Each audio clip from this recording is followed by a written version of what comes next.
How will the promise of a second Cold War impact the portrayal of Russia in movies and television? To see a glimpse of what could be in the future, it's worth looking to the past, and what Americans were watching in the 1980s, during the years immediately preceding the Berlin Wall coming down and the Soviet Union crumbling. There was no one kind of Cold War movie during that period, but a variety that tugged at different threads.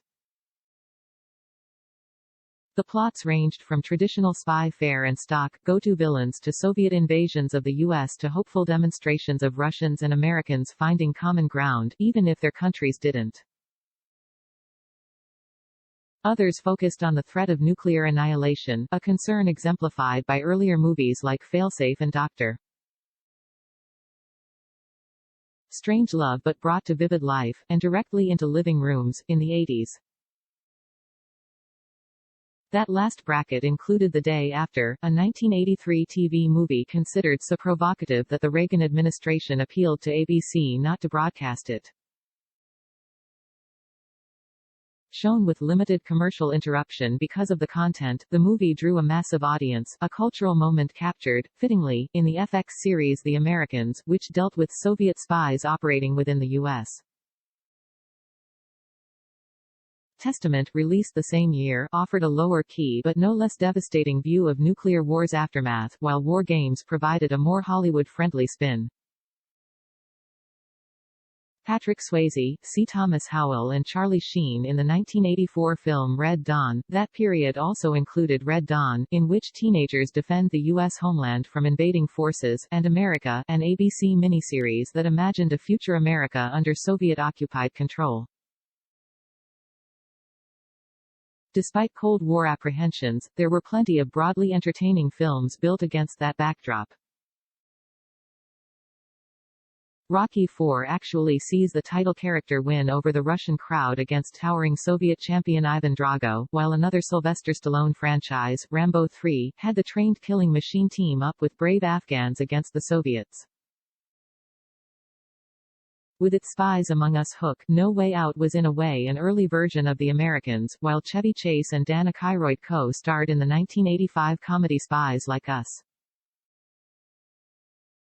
Aykroyd and Chevy Chase in the 1985 film Spies Like Us'As for the notion of cross-national partnerships. Examples range from Red Heat, starring Arnold Schwarzenegger, to Gorky Park, with William Hurt as a Russian detective seeking to solve a trio of murders while navigating a cesspool of corruption, and for a time partnering with an American cop.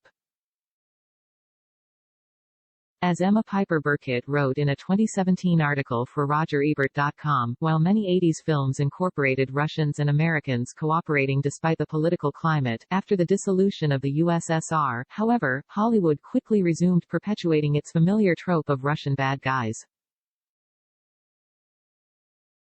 More recent series like The Americans and Homeland have offered a more nuanced view of Russian characters. During their heyday, retired General Michael Hayden, who had consulted on the latter, told The Washington Post that in the past, there was a theoretical certainty: Marxism bad, totalitarianism bad. The Russians didn't need much explaining. Kerry Russell and Matthew Rhys played Russian spies in The Americans.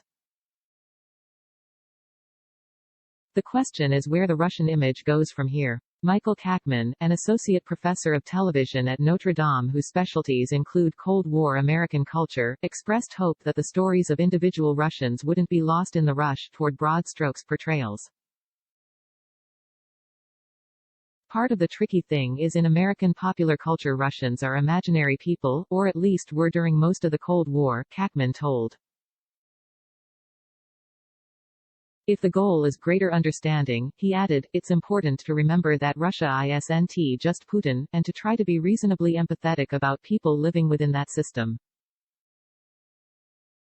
One of the more memorable demonstrations of that mindset in the 1980s came not from film or TV, but Sting's song Russians, which capsulized a vision of the path to peace with the lyric, I hope the Russians love their children too. The musician recently issued a new version of the song as a plea for our common humanity.